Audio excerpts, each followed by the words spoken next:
Hey guys, Dueler here. Well, future Duel here. I just went and realized I'm now awake. When I recorded this review, it was like at 3 in the morning, and I completely forgot to talk about Daredevil being in this movie, which I don't know how because that was a big thing that happened. Which everyone was predicting, like at the end of Far From Home, that potentially Daredevil could be Peter's lawyer, in which case they do. Kevin Feige must have been surfing Reddit. Um, so I just wanted to talk about that really quickly. Uh,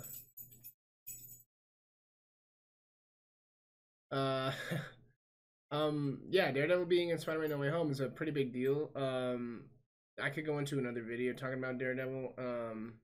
But all I can say is that the fact that he's even in this movie is pretty big deal if you're a hey bud, I want some attention. If you're a Daredevil fan, um, it just means that they're incorporating him into the MCU. And if you're not familiar with what's going on with Daredevil and Netflix and the Daredevil properties, well, not properties, but the other Marvel heroes that are in Netflix, and Daredevil's kind of the Iron Man as far as those properties go. So that's why I say the Daredevil properties. Um, yeah, the fact that he's in this movie is actually really super cool, and he catches that brick, demonstrating his powers in front of Peter, and even Peter's just kind of like, "Whoa, who is this?" So anyway, that's about all I had to say about that. There's really not much to say without me going off into another tangent, and yeah, I'm just gonna end the video there. The clip that I've recorded, I'll throw it in here. But yeah, sorry Hey, about real that. quick, thanks for watching. Before we get into the video, I just want to put a disclaimer out there that my noise gate is a little jacked up. I got a new Yeti Nano and I messed with it for a little bit, but after recording my video, it is messed up just a tad. So there's parts where you can't hear me. I apologize. Um, yeah, I'm gonna have to mess with it more. I thought I had it down, but it guess not. So thanks, OBS. All right, back to the video. Thanks. All right. Hey, everybody. It's your boy Duel. It's been a while since I've done a video, and that's my own fault. Life gets busy, you know how it go. Just want you to know I'm still alive. I'm still here, very much breathing and kicking. A lot of things have happened. But yeah, I was gonna do a lot of things. I'm just gonna speak really quickly, and then I'm gonna get into the review. I was gonna do a Venom 2 review, but then my movie studio decided to crash suddenly and corrupt. Even though I saved the file, it corrupted my entire video. So it just kind of just turned me off from making videos for a while. And then I made videos again, and then movie studio did the same thing to another video that I made. So I kind of just stopped making videos, and I haven't really streamed that much either. And I attribute that to just life. I have a full-time job. Um, yeah, that's all I can say about it. But anyways, I wasn't going to do this actually, and then I thought about it more and more. And I was like, yeah, I should probably put this out. Um, Being a Spider-Man fan, how could I not, right? But I just felt like everyone and their mother loved this movie, and I know not everybody, but for the most part, they love this movie and they've seen the movie, and there's gonna be a million reviews out there. But seeing this is a Spider-Man channel, I guess I should put my own review out there and continue making Spidey content. So here we go, which I still am planning on doing. It's just going to be slower at a slower pace. Unfortunately, I don't have this all mapped out. I mean, I have ideas, but they're not, I haven't solidified them. They're not materialized, I guess I could say. So anyway, that being said, let's get into the review here really quickly. I just need pull something up. Yeah, I'm so professional. This is going to be not scripted, so I apologize in advance. But Spider-Man No Way Home, directed by John Watts, and it's written by Chris McKenna and Eric Sommers. And they actually also wrote Far From Home, but they did not write Homecoming. I don't remember the names of the people who wrote Homecoming, but yeah, the same people that made Far From Home, they wrote No Way Home, which is interesting to me because I think this movie was supposed to be something completely different, and it probably would have been in the same realm of the way that Far From Home is. It's very self-contained, and Peter not really getting to deal with any of his consequences, and yeah, they completely they got rid of all that. Whatever it is they had planned, I'm pretty sure they were going to do a Craven movie, and then Sony announced an Aaron Taylor Johnson solo creator movie, which why I do not know, but that's for another video. That's a completely separate tangent. And I need to write that down because that's a good video. Good video to do. Anyway, Spider-Man No Way Home, written by those two, which I do find interesting because this movie delivers on everything that I've been wanting out of the Tom Holland Spider-Man character. Without going too much into the nitty-gritty of things, I haven't really enjoyed. Not that I don't enjoy Spider-Man in hanging out with the Avengers and doing what he needs to do, but he hasn't been Spider-Man to me.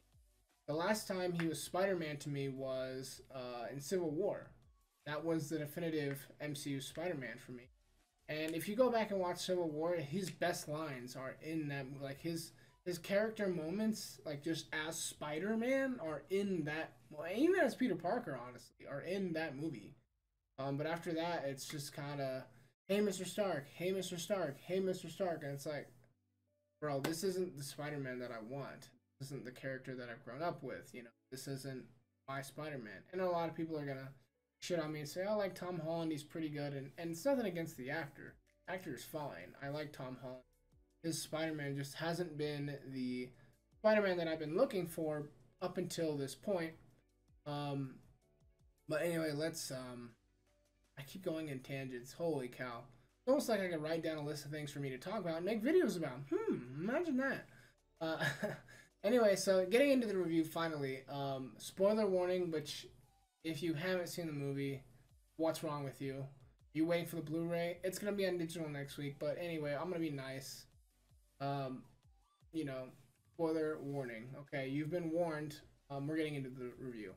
The movie starts out with, you know, him being outed as Peter Parker, as Spider-Man by Mysterio from the last movie, and they even, it's kind of funny, like, Disney isn't exactly, like, you know, they know people watch their movies, but they don't, like, trust it 100%. They're like, oh, not everybody's gonna watch the post-credit scene in Far From Home. And it's like, come on now, guys. Anyone who sees a Marvel movie knows there's a post-credit scene.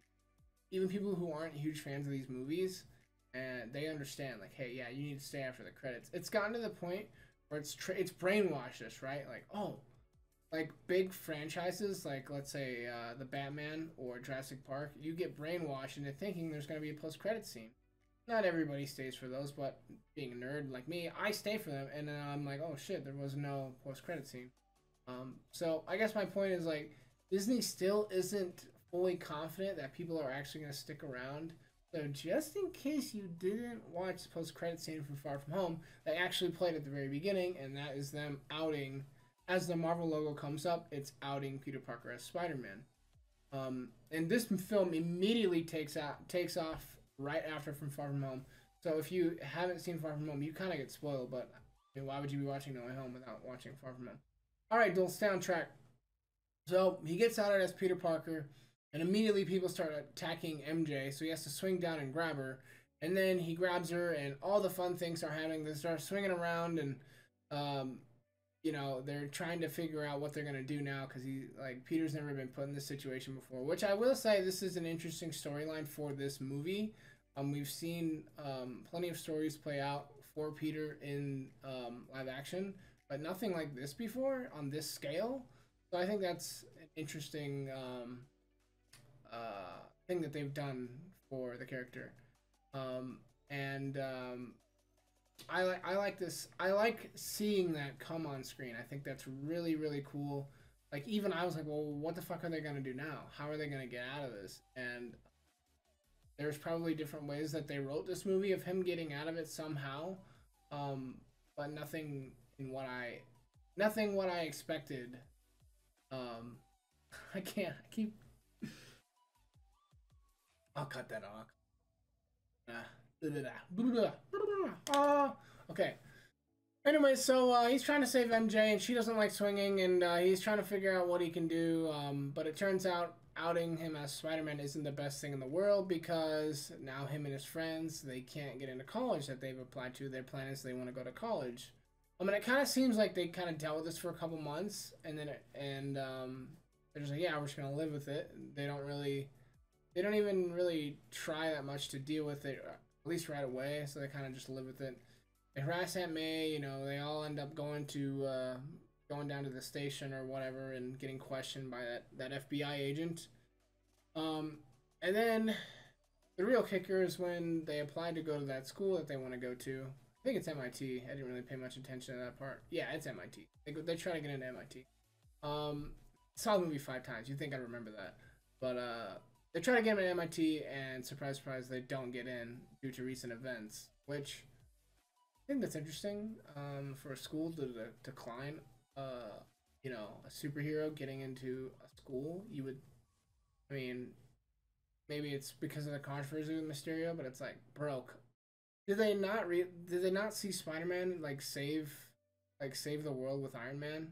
Was he not an Avenger? Like there was a even in Homecoming, at the end of Homecoming, they're gonna announce like, hey, we got this big announcement. Maybe they don't even mention Spider-Man in that moment, but even though it's like, come on, you guys don't know that Spider-Man was an Avenger? Like, was he not there at all? Like, it's even addressed in Falcon and Winter Soldier. And spoilers if you haven't seen Falcon and Winter Soldier. Really quick, I just want to say, like, it's not huge, but they address the fact that Falcon been blipped for 5 years, and then he gets brought back, and he can't apply for a loan because he's got no credit for 5 years, right? So it's like, if Falcon's recognized as they know who he is, how are they not gonna remember? Okay, look, dude, Spider-Man's been around for a while. Why would he all of a sudden lie about this guy named Mysterio? What? It's because he doesn't wear a mask? It doesn't make it. So that part, I'm just like, whatever. Okay, fine. So they don't get into the school, and immediately Peter's like, well, this sucks. What am I gonna do? And he sees, in the trailer, he sees a little witch hat in, decoration, and it's like, oh, I should go see Doctor Strange. So he goes and sees Doctor Strange and tries to get him to, hopefully brainwash everybody so that everybody forgets that he is Peter Parker's Spider-Man, right? And there's a lot of memes on this particular wish because there's a lot of different things that Peter could have wished for. And I'm not gonna get into that, but yeah, he could have done things so much differently, but then there would be no movie. It would just be one and done, right? Anyway, so he goes to Strange and asks him, hey, can you make it so that Mysterio, so he didn't out me as Spider-Man? Like, I'd really just everyone needs to forget that, okay? Forget that that I'm Spider-Man. Everybody forget. So he's like, okay, let's do it. And Wong warns him, hey, don't do the spell. Keep me out of. Actually, he just says keep me out of it. He doesn't even tell him that it's too dangerous. He only says that in the trailer, which is odd because he used that in the Doctor Strange trailer. But anyway, I digress. They do the spell, and of course, Peter's like, well, wait a minute, everyone's gonna forget who I am as Spider-Man? And he's like, yep, everybody. And it's like, well, wait, I don't want that. And of course, as that happens, the spell goes haywire, and you see something happen, but you're not quite sure, but something happens, right? Well, wait a minute, what just happened here? And it's like, well, I'm sorry, but sorry about your friends, but we could sorry that you tried everything with the college, but there's nothing else I can do. And Peter's like, well, wait a minute, I could have done something. That's like, as smart as Peter is, you kind of forget he's just a dumb kid, which is the explainer they use in this movie. He's just dumb, and it's like, but Peter's not dumb. He would have thought of that. Like, it's like, yeah, they want to play it off like he's just some sort of genius, but also he's just an idiot kid. Like, it doesn't. I don't know. I think it's odd. Like I said, if these things didn't play out, there would be no movie. So, anyway, they do the spell and Peter leaves, and he wants to go talk to the forget, it's like the director of MIT that he wants to go interview with. Hey, my dog's waking. What? And so he goes and tries to talk to her, but as he's going down there, he gets interrupted by, wouldn't you know, it's Dr. Octopus, and it's Alfred Molina's Dr. Octopus, and he starts throwing cards at Peter, and Peter's like, oh, do I know you? And, he ends up defeating Dr. Octopus, and by getting his nanotech suit on him, and getting control of him, and right as that happens, the Green Goblin shows up, and then Peter's warped back into Doctor Strange's lair. So this is where the movie actually starts to pick up. For me, at this point in the movie, I feel like it's pretty standard Marvel stuff. And they, unfortunately, they show most of that in the trailer, so you don't really get any sort of element of surprise up until this point. You don't really know you know what's gonna happen up until this point. You don't really know after what's gonna happen. So anyway, they get warped back. Doctor Strange explains like, hey, you know, when we did that spell, something happens. Things are getting through here. We need to deal with this. You know, Tom's like, oh, okay. And it's like, well, what do you want me to do? Well, take this gauntlet, and you know, he strangers his web slinger, which I don't really understand how that works. Movie magic, whatever. And he puts it on Peter, and basically, if he web slings you, you get warped into, you know, this little cage, this magical cage, right? Peter's like, all right, well, if I'm gonna do this, I'm gonna fix it, but I'm gonna need my friends. All right. He gets Ned and MJ, and they go into the lair. And like, oh my god, I can't believe I'm here. And you know, Doctor Strange is pissed off. He's like, because really, all this shit's his fault, but he doesn't want to take any, you know, responsibility for it. So I think that's funny. And it's like, you know, hey, Scooby Doo this shit, you know? It's like, oh, you had to say shit, Strange? Really? Really? Anyway, so he basically says, you know, you need to help me fix this crap, and his friends help him fix it.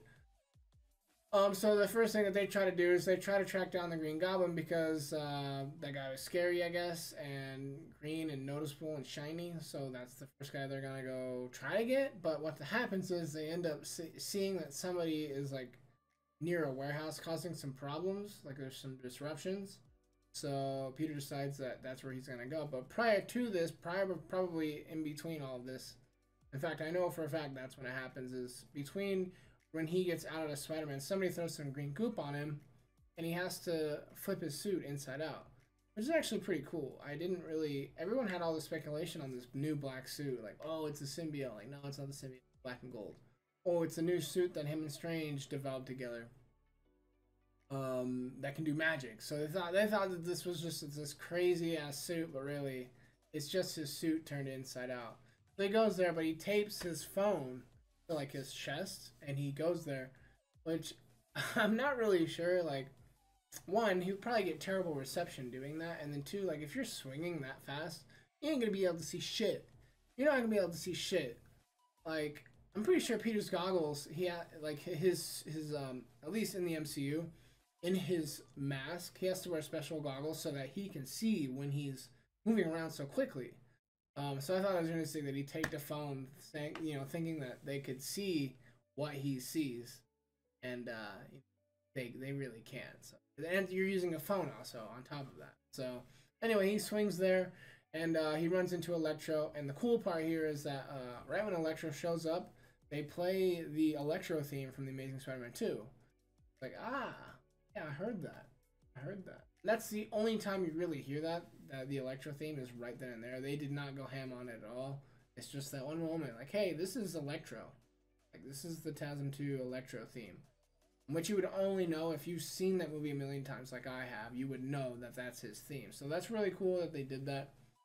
And then he starts fighting Electro. He starts to shoot him with his web, and he misses, or it goes right through him.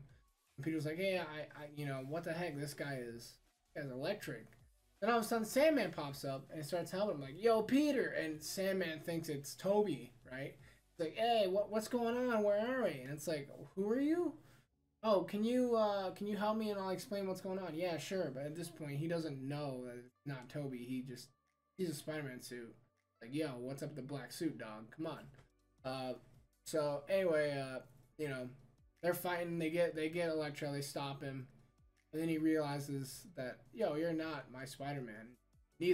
Both of them realize, yo, this is not my Spider-Man. And so then you know, Jamie Foxx's Electro, he starts to, I like this new world. I kind of like a taste of it more. And whoa, calm down, buddy. And then Peter zaps him, and he gets teleported back.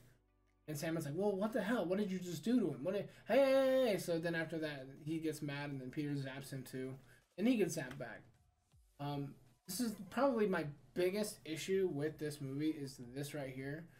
Is that, and it's explained later that everyone that knows Peter Parker got warped into this MCU reality. And it doesn't make sense because Electro never figures out who Peter is. Like, I've watched The Amazing Spider-Man 2 multiple times. No, he never figures it out. He never address it at all. Um, I guess the only thing that you could potentially argue is that maybe in the future, which they don't, but they don't address this. Maybe in the future, Electro figures out, but that still doesn't make sense because even at the end of The Amazing Spider-Man 2, Electro seemingly dies.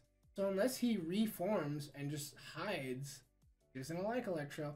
If he were to hide like in the TASM universe and was just lingering and somehow figured out who Peter was but didn't do anything about it, like it doesn't, like they don't explain that. So that's probably the biggest plot hole of the entire film for me, is that Electro never figures out who Andrew Garfield Peter Parker is. Now there are some people that argue that that Green Goblin says Peter's name and that Electro hears it like before the battery drains out in that little headpiece, but I think that happens after the fact. So I don't really buy that either. So that doesn't make any sense to me. But whatever, Electro's here, so that's cool, I guess. So anyway, Electro and Sandman get zapped back up, and trying to think what happens after that. I think what happens after that is oh yeah, Green Goblin he's talking to himself with the mask, you know, old Willem Dafoe. You know, and he gets scared and he runs to Feast because he has nowhere else to go. And he finds Aunt May, and Aunt May is like, hey, one of your friends is here, and Peter freaks out, like, May, what are you talking about? So he rushes over there, and Peter basically tells May, like, yo, we're gonna send these guys back. This shit ain't my prom, dog. And which to me is kind of interesting, just because Peter's reaction. I guess Peter didn't really understand the fact that these guys die. And at this point he doesn't know that, so he doesn't care that they get sent back. But May's like, you should try to help these guys, help them, because you know, try to help them out, like that's what we do.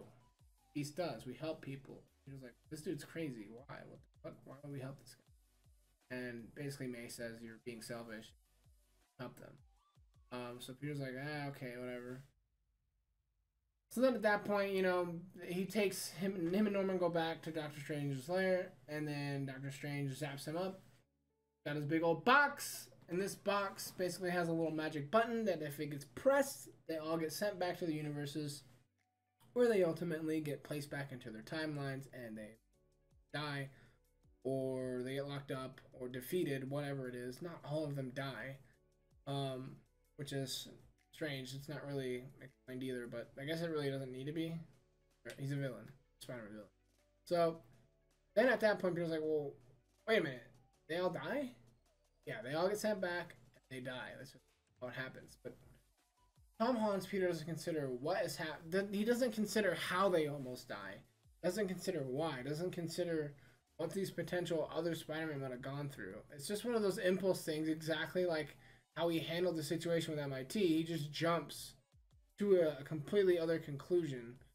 But as I've said before, if Peter didn't do the things that he did, there would be no movie. So what's really great about this part of the movie is Peter and Doctor Strange are very different characters, and they have very different ideals. You know, Doctor Strange wants to help, and his way of helping is by restoring reality, restoring the multiverse. That's his version of helping. The big picture, right? The big universal picture. And Peter is, you know, he's a little guy, a little hero.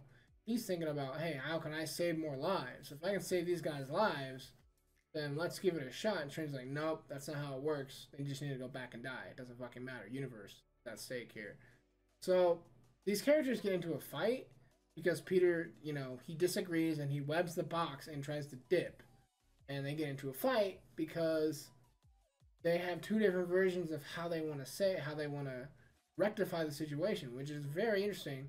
Because this isn't like Civil War, where they're getting into a fight over things that could just be explained if Tony and Cap just talk to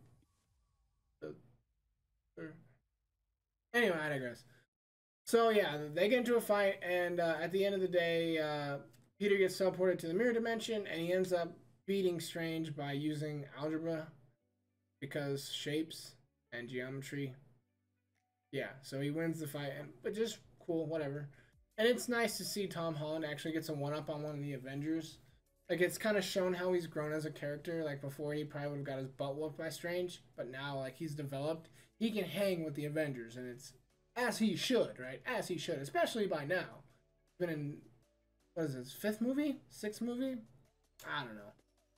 Yeah, so anyway, I do appreciate that. They get into a fight and Peter isn't just completely destroyed by Strange, which arguably he probably should have been, but it's nice to know that you can go toe to toe with Strange. So I liked that aspect of it. So Strange gets trapped. Strange's like, "Oh, you rotten kids! I would have gotten away with it too if it weren't for you and your dog, your talking dog." Peter gets out and he tells him the plan. Like, "Hey, I'm gonna go help these guys, but I need you to hold on to this box. But I don't want to be around." I don't want to be around this box since you guys are going to be a target. You guys are in danger. So they all dip out, and it's like, hey guys, I can cure you, and you can try to have a better life, or you can get sent back and die. Which one do you want? Like, well, if we don't have a choice, I don't want to die, so I guess we'll go with you. So it takes him back to, I guess Happy has like this vacation house where he has taken some Stark tech. I think it's from No Way Home. He takes a fabricator. Because at the end of No Way Home, he's transferring a bunch of equipment. And they don't really say where. They're moving it because they're closing the Avengers Tower. That's what happened. They were closing the Avengers Tower, and so Happy was moving all this gear. So I think maybe that's when he took the fabricator, move it. They never actually show it. They never actually explain it. He just has it. So yeah, he must have stolen, or maybe he took it after Tony died. I don't know. Anyway, so he has this thing. It's just plot convenience, right? So he has a fabricator in his house. I don't know what. It's basically a 3D printer, essentially. Which, what the heck are you doing with that, Happy? What? Anyway, it doesn't matter. He has that in his house. They take the villains there, and basically Peter's there working on things to make them better. So he finds a cure for with Norman. He finds a cure for Dr. Octopus. And he finds a cure for Electro. And Electro's like, hey, this is cool. And then all of a sudden, he's just like, yo, I don't like just out of nowhere. It doesn't make it. They don't really do a good job of explaining why Electro changes his mind. And the other character that I don't really understand in this movie is Sandman. Just because, like, he initially says, like, hey, I don't want to be here because I gotta get back to my daughter. Okay, that makes sense. So, wouldn't you do everything you can to help Peter in this situation? Like, at all costs. You need to be on Peter's side because Peter's the only one that can get you back to where you need to go. Because Sandman never dies, right? So, yeah. Anyways. So anyway, eventually Electro doesn't like what's happening. Peter starts to have spider sense, and wouldn't you know it, Norman's up to some shit.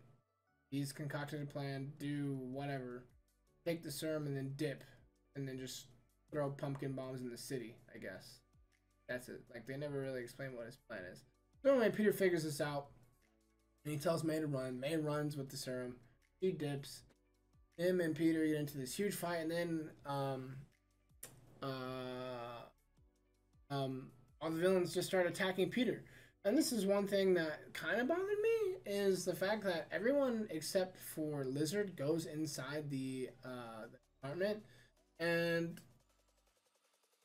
this I could also chalk up to also maybe COVID, because Thomas Hayden Church and Rhys Ifans, both of them don't actually make a physical appearance in the movie. They're completely CGI generated, which is such an odd choice. Like, you would think, even with COVID, they would find a way to shoot them in. Maybe they just couldn't be there, or they couldn't afford them for the budget, but that doesn't make any sense either. So they can't afford them to bring them into the movie physically, but they can afford to make CGI. Like, so it doesn't really make sense why they didn't actually bring the characters physically in the movie, like the actors. I don't understand that. So, I mean, there is some comedic elements to that, but it's not enough for me to say, oh yeah, these jokes, I needed to have these jokes. I could never have seen this movie without them being CGI generated. Like, it doesn't doesn't really work. I guess it doesn't make sense. Like I yeah, I don't know. And it's obvious that the CGI in this movie isn't nearly as good as let's say Spider-Man 3. And you can even argue in the Amazing Spider-Man 2, the CGI was better. Like the electricity was better. The suit, Andrew's suit was better looking in the Amazing Spider-Man 2. And like I said, COVID could have attributed to that budget. I don't know. I don't know why. Maybe they're just like, hey, we'll make it cheaper because this movie's gonna print us some money. I don't know. So anyway, things go off the rail. May takes off. Peter and the Goblin, and then the villains all start fighting each other. And by this point, Otto has been cured by Peter, and he's helping, but he gets blasted out the window. Eventually, what ends up happening is I think the villains dip, but near the end, Norman, he takes down Peter. It almost seems like he gets a one-up on Peter. And he's like, "Look, I'm gonna kill your boy if you don't. I guess if you just don't dip or give me the serum. I don't know." And May's like, "No, I'm not. I'm gonna stay here and fight." And of course, Tom, run. Like, what are you gonna do, May? You're not gonna do nothing. So I don't really know what she was thinking. Anyway, she she tries to save Peter and she fails, and in which case, Goblin, calls in his glider, and then it busts through the window and hits her, and then he throws down a bomb, which Tom jumps and he smacks it away, and so then he goes to May's rescue, and seemingly May is about to die, but then she gets back up and you're like, oh man, whew, she's fine, but then she is actually about to die, and she looks into Peter and she's like, listen, with great power comes great responsibility, which, pause. I don't understand why they put this line in the movie. They're just, other than, oh, she set the line, she set the thing, guys, she set the thing, this movie's a Spider-Man movie now. Like, what? And let me explain. First of all, Uncle Ben's already dead. That's been established. And Uncle Ben's death is the reason that Peter becomes Spider-Man. This whole motivation. So if Ben's already died, and he's already given this speech to Peter, Uncle Ben has, because he says something close to it in Civil War. He says it to Tony when he's being recruited in Civil War.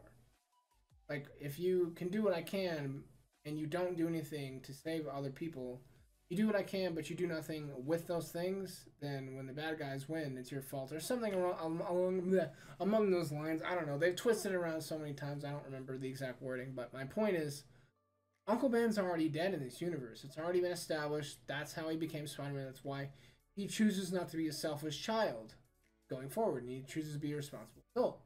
So why does May need to deliver this line to Peter? Because Uncle Ben was off screen? Like, what was...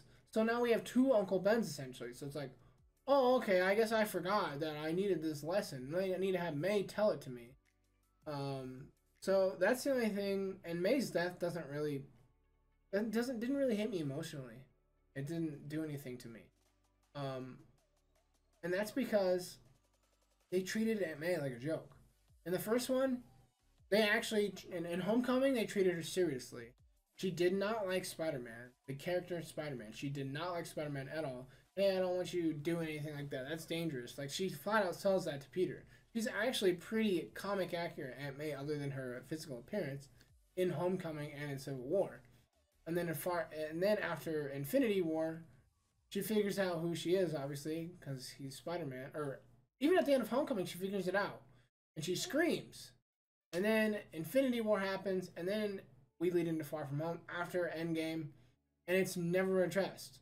Literally at the beginning of Far From Home, they are giving a speech, and at the end of it, Peter high-fives Aunt May as they're like walking by each other, and he has his mask off. And they never address why, she just never addresses any issues with Peter going out and fighting crime. They don't deal with any sort of the consequences of that relationship, I guess. They don't deal with it at all. It's all played out as humor. So, Homecoming, kind of serious. Far From Home, not serious at all. And even at the beginning of No Way Home, she's played off as this character where she's just not taken very serious. She doesn't take things seriously. And she's just made for jokes. Like even her being a hot aunt and it being ironic is considered a joke. So to me, they don't really treat her character as serious in this movie. So when she dies, for me, the emotional punch isn't there, and I wish it had been there for me. There's a lot of people that are like, yeah, I loved Aunt May dying, and it really, and I kind of saw it coming, but I didn't expect her to deliver the line of "Great power comes great responsibility." It wasn't necessary. Peter's already been established as Spider-Man, so why do you have to deliver that line? Anyway, I'm going off on a tangent. But yeah, I didn't really care for this version of Aunt May. I didn't really feel anything when she died. So anyway, she dies. Peter, is defeated, and he swings up on top of a building, and there's actually this really really awesome shot of him standing in front of a building where J. Jonah Jameson's face is like this big, and he is basically saying Spider-Man's a menace, and everywhere he goes and everything he touches gets destroyed by him, and he's a menace, right? So then after that, this is where the movie is the most fun to me, and probably arguably the rest of the world.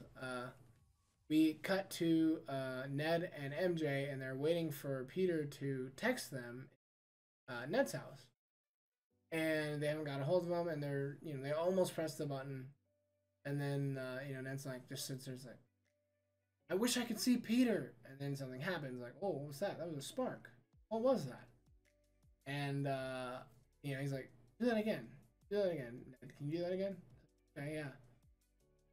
I wish I could just see Peter. And then boom, he opens a portal, and it's like, oh yeah, hey, it's Spider-Man. And hey, come over here, Spider-Man. And actually, there's a silhouette of Spider-Man, and he's walking forward. It's like, oh, it's Andrew Garfield. Yeah. Oh, my theater reaction was crazy when he showed up. I saw it opening night, so I had the crowdiest of crowds there. It's Andrew Garfield. Andrew Garfield, Spider-Man. So he shows up, and he has to explain, who he is and how he is Spider-Man, and he's got to climb up against the wall to show that he's Spider-Man. And it's like, okay, well, you're not my Peter. Let's try again. So they try again, and boom, Tobey Maguire, the GOAT, shows up. And it's like, hey, I think your friend needs me. I have the sense, spider sense, that your friend needs me. Do you know where he is? Like, yeah, I think I have an idea where he is. So they go find him. And to me, this is the most emotional part of the movie for me. This is what hits. Tom is sitting there, and he is just beaten down. And MJ and Ned come and find him, and he's just bawling his eyes out, and he's just angry, and he's crying, and he's upset. And MJ's like, well, hey, I know you're upset, but we brought somebody that we think that can help you. He's like, okay, what? And then his spider sense kicks on, and boom, he looks up. Whoa. And immediately, I think he senses danger in this moment, because as soon as they show up, he's like, whoa, like, back up. Like, he can't handle another super being around him, because Green Goblin just fucked his day up. And I really like that. Like, he's actually terrified of other Spider-Man. Like, he's not quite sure what or who is there, but he's like, yo, I'm about to kick some ass, I'm about to fight. So anyway, it turns out to be Andrew and Toby, and he's like, listen, dude, I don't give a fuck anymore. I'm just gonna go kill him, and I'm done being Spider-Man. This is the end for me. Fucking done. And Toby explains to him, what happened to his Uncle Ben and how he became Spider-Man. And then Andrew explains what happened to him at the end of his movie with Gwen Stacy. I had somebody too. I couldn't save her. Was my MJ, my Gwen, couldn't save her. She died. And it's like, you can't let that shit consume you. You can't let that anger burn inside of you. And this is the core of Spider-Man. And it's kind of ironic that Spider-Man had to teach Spider-Man how to be Spider-Man, right? Spiderception. Two Spider-Man had to teach one Spider-Man how to be Spider-Man, right? Can you say that 3 times fast? Because I can't. I'm not gonna try. I'm not gonna.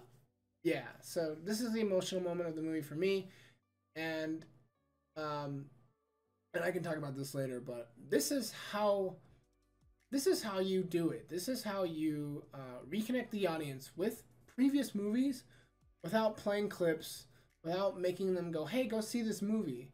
They just fucking say it. They just fucking assume, but they do it in a way where like it's spoilery, but also you don't have to go back and watch these movies. You don't you They tell you enough where you're like, "Oh, okay, I know what happened to these other Spider-Man, but I've never seen." So if you've never seen Andrew Garfield and Tobey Maguire movies before, this movie still works. And I will say that if you're a kid and you've never seen Tobey Maguire and Andrew Garfield Spider-Man movies, and you're seeing No Way Home for the first time, this movie is not going to hit for you emotionally as much. But it's still, I still feel that this is the most emotional part of the movie, and arguably the entire franchise for the MCU Spider-Man Tom Holland. Um, but yeah, so anyway, because it works. It works. It's like, yo, listen, I'm Spider. Literally, Spider-Man is telling Spider-Man, like, yo, dog, you can't let this shit get to you. You just get back up, get back on the horse, as Toby likes to say. Get back on the horse and try again. You know, it's not the end for you. Like, Tom's like, shit. All right, well, then how do we do it? It's like, well, we need to fix them. So then they go back to the they go back to I think they go back to Happy's apartment. Yeah, I'm pretty sure that's where they go. His little happy house. And they start developing syrup, and this is really cool. And I love that Andrew's just like, he's just kind of like, oh yeah, I cured the lizard before. I already done this. I already fixed him once. I got it, bro. It's like, oh, cool. And he kind of flexes a little bit. And I love this because you get to see all three different Spider-Man react to each other. Like Andrew Garfield's watching, Tom and MJ, and they're like, they're putting their heads together. And Toby notices. He's like, "Yo, do you have somebody?" He's like, "Ah, you." He's like, "It's complicated." So it's like, okay, cool, cool, cool. So yeah, and I'll talk about this late in a minute. Holy cow, we're at 40 minutes. I guess this is a full review, guys. Hey, if you got the time, thanks for listening. If you made it this far, anyway. Let's wrap it up though. So anyway, the science bros, they come up with the cures, and they're like, all right, let's go take the guys down. So they come up with the cures, and they go to the I am blinking super hard.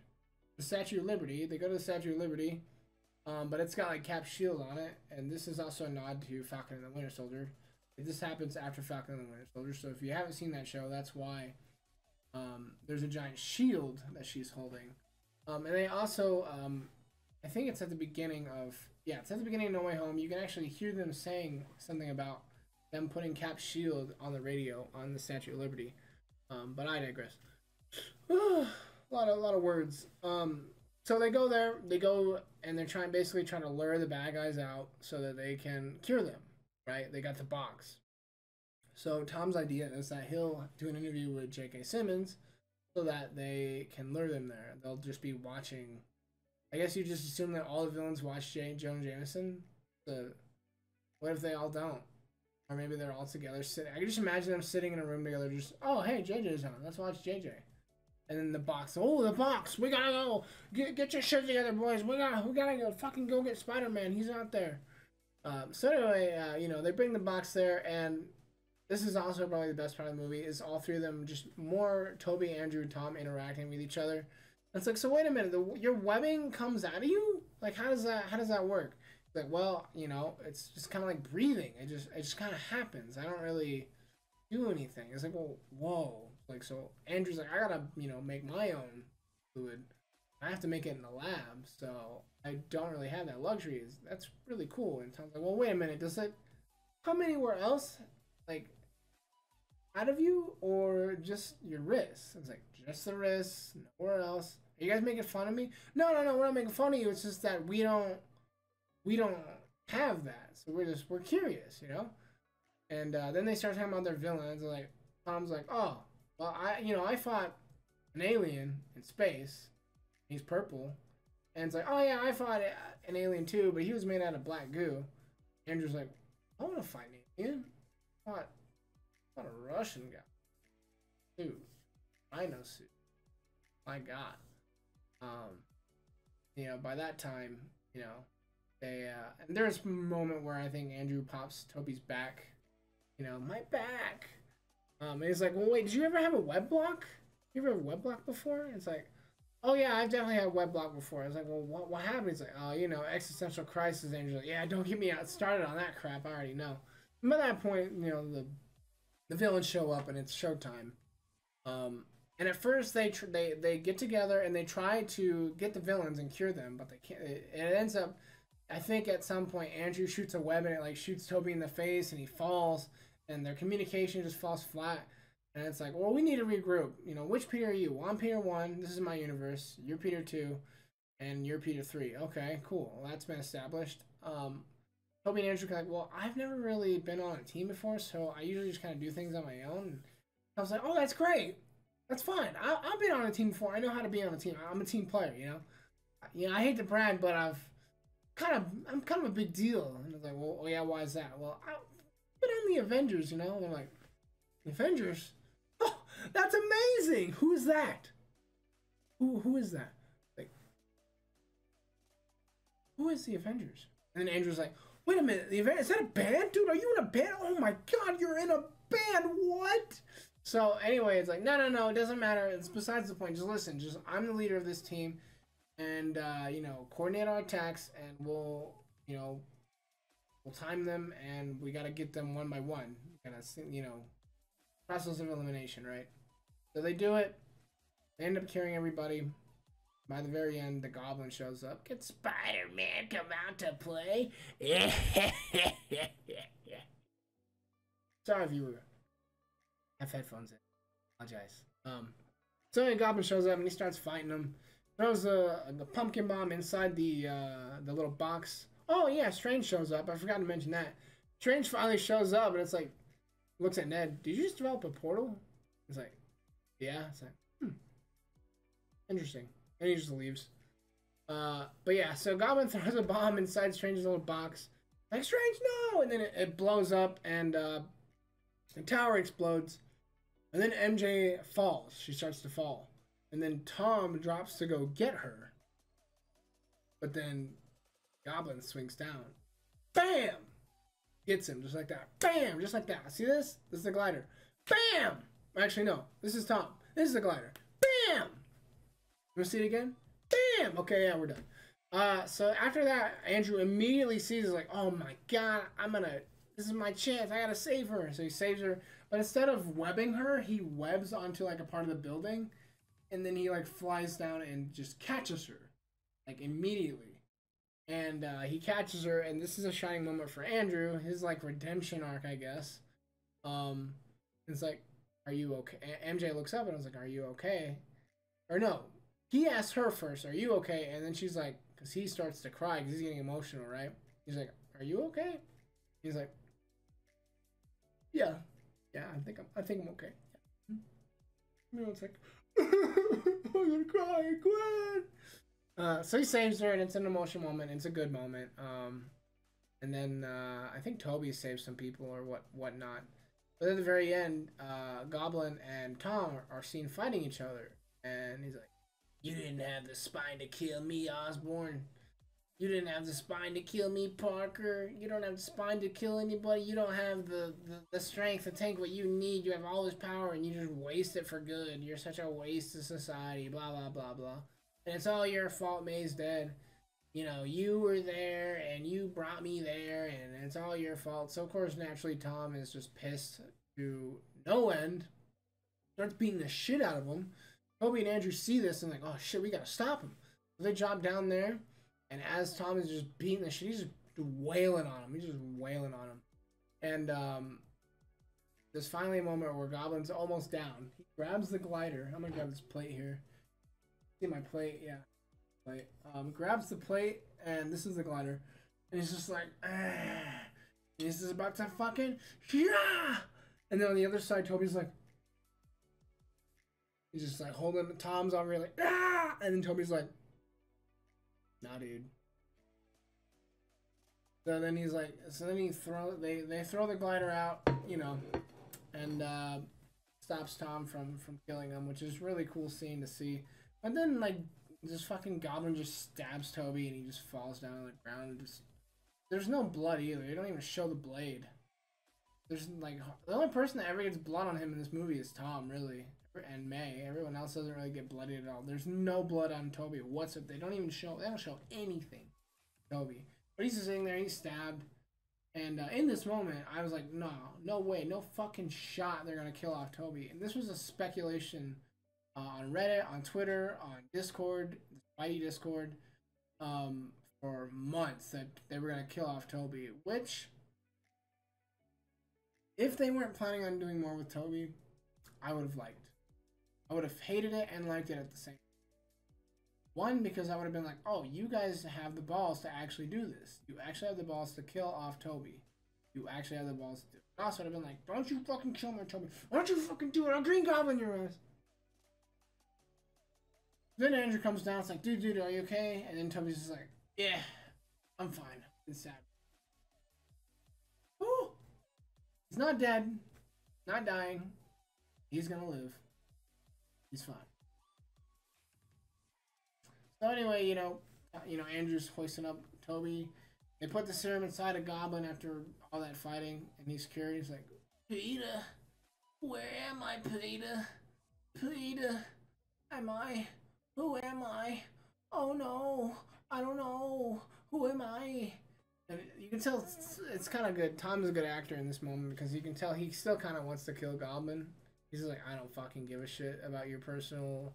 I don't give a fuck about your split personality disorder. I don't give a fuck. I just want to kill you. But then he goes up to Strange like, yo, Strange, the sky is like turning purple and shit's like shattering everywhere. What's happening?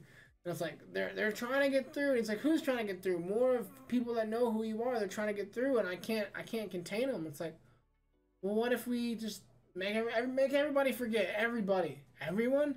But even Strange now, like. At the beginning, you know, it's nice. There was a nice 180. It's like, well, it's almost like Strange developed some sort of respect for Tom Holland's character in the time that he was trapped in there, because at the beginning of the movie, he's like, yep, we're just going to wipe, everyone's going to forget who you are, no big deal. But then now, it's like, as soon as Tom's like, hey, we should try your spell again, and it'll reverse everything. Because then, I guess that means they can't get through this reality. They don't explain it. But anyway. It's like, well, if we do it, then everyone, including me, people who love you, are going to forget who you are. He's like, yeah, I know. But if it's going to fix everything, then it's going to be worth it. And I'll just, you know, I'll tell MJ and Ned who I am, and this thing is done. He doesn't tell Strange that, but... So then he casts a spell. Before he does, he tells MJ and Ned, like, hey, you guys, I want you to know, you're going to forget who I am. But don't worry. I'm come back and get you, and we're gonna into MIT, and it's gonna be fine. Like, all right, cool. Does the spell, and everything gets changed back to normal. And then he visits the coffee shop that MJ, the Moondance. I don't think it's the Moondance coffee shop, but it's a coffee shop. But MJ is wearing the same sort of like outfit that MJ from Spider-Man Tobey Maguire era was wearing, so it's kind of reminiscent of that. And he shows up there and is like, yo, can I get a coffee? And he's got like this note in his back pocket. And it's like, yo, I am going to tell you who I am. My name is Peter Parker, Spider-Man. I love you and you love me. But before he gets to all that, he gets his coffee and she like moves her hair. There's like a little scratch on her head and she's got a bandage right there. Just kind of, bing! The light goes off in Peter's eye and it's like, I put these people in danger. I hurt them. I fucked their lives up, and that's why we did the spell. And so you know what? I'm just gonna leave it. I'm gonna leave it, and yeah, maybe I'll just get to know them naturally. I don't know what his plan is, but his plan is not to out himself as Spider-Man to tell them everything, which is a very Spider-Man thing to do. All right, now we're at the end of the movie. So at this point now, Peter is like, all right, well, May's dead, so he doesn't have a place to live. So he has, I guess, just enough money somehow to get an apartment. gets his own apartment. You know, it's not Mr. Dickovich, but I wish it was. Tells him, hey, you know, rent's due by the first or whatever, whenever the fuck he moves in. I don't remember. And he's got his little radio, and it looks like he makes a new suit. And this new suit is like very, very red and blue, and it looks like a mix of Andrew and Toby's suit and his suit. He's got the same eyes.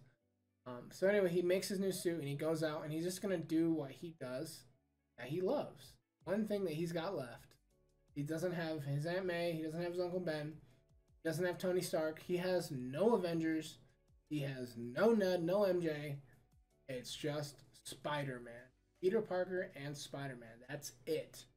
He starts swinging through and he's like sliding off buildings in the snow and he's swinging around and it plays his theme and then he flies into the camera and boom. That's it. That's the end of the movie. Holy shit. This is why I don't do movie reviews. This takes a long ass time to do. And it probably would have been, maybe it would have been longer if I scripted it, honestly, because I'm just going off of my brain. And I feel like I did that as fast as I could. Holy shit, you probably could have just gone and watched the movie, honestly.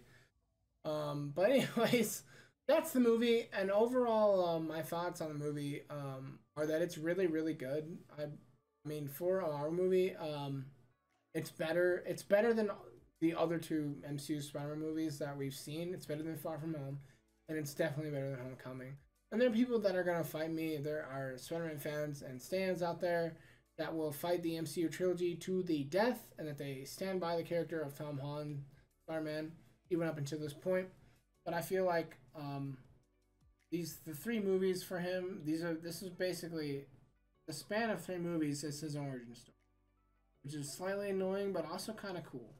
It's a different way of storytelling for this character. But also, it's like, okay, you guys wanted to retell the story for the 3rd time of him being in high school. Now we're finally, again, to the point where he's an adult and we can see more adult stories. But I feel like every time we get to a point where we can see more of an adult Peter Parker, he gets rebooted. So we're at the spot in franchise where if Tom doesn't come back, which I'm pretty sure he's going to, if Tom does not come back, they can soft reboot the character at this point. Recast him. There's no Zendaya and there's no Ned, and they can just do another trilogy with another actor, another actors. But I don't think that's gonna happen. I think Tom Holland's gonna be around for a while. He's gonna do another trilogy, and then he'll most likely what they'll do is they'll include Miles Morales in that trilogy, and then they'll start another solo set of trilogy for Miles Morales and go from there. Maybe another 6 films with Miles Morales, which would be cool. But I would kind of prefer it if Tom Holland sticks around for at least another 2 or 3 films, and then after that, he's kind of like the Iron Man of the MCU, where he doesn't have his own solo films, but he just pops in other movies, like Avengers movies and other big movies, where he just kind of shows up or he cameos. Like, that would be cool. I'd be fine with that. But Sony's never going to stop making Spider-Man films.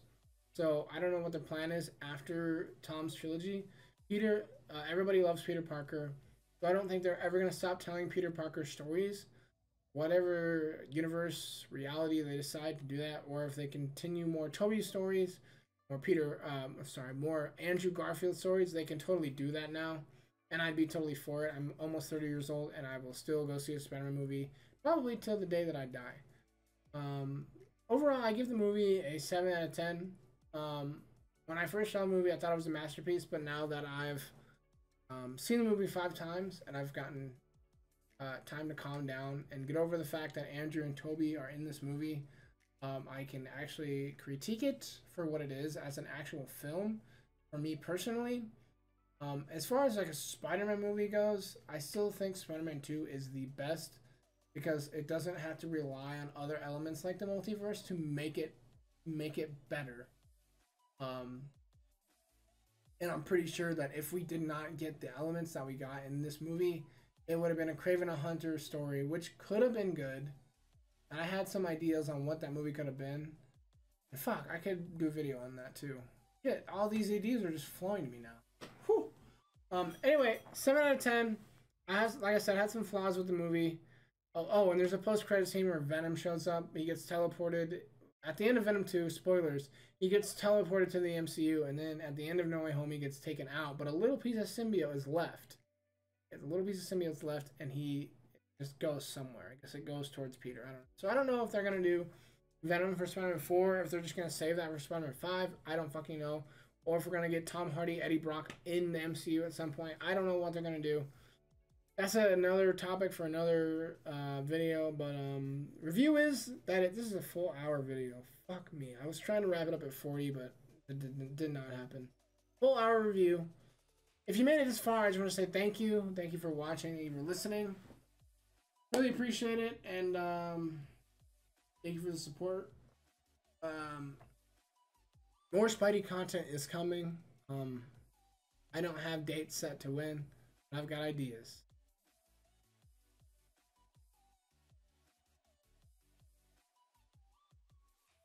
Anyway, thanks for watching. Final thoughts.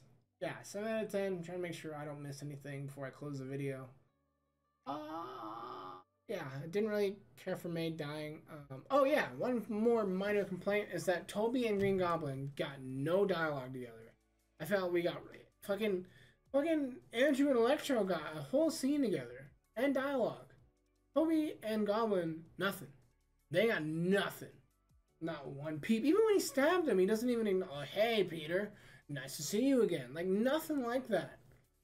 Like, how's Harry doing? Like, hey, I had to kill your son, FYI. That would have been fucking cool to talk about. No, they don't fucking talk about shit. Anyway, yeah, 7 out of 10. As far as, like, nostalgia and emotional value, it's, like, 20 out of 10. But as a movie, 7 out of 10 for me. Movie works for me. It doesn't work for others. And I hope they do more stuff with Tobey and Andrew, and I think they will. Next up in the Sonyverse, Spider-Verse, is going to be Morbius. And it was supposed to come out, actually, at the beginning of January, but it didn't. And it's been delayed to April 1st. So, more on that later. It'll be a while. Anyways, remember, I'm Joel Dyer. Great power comes great responsibility. And I'll see you guys in the next one.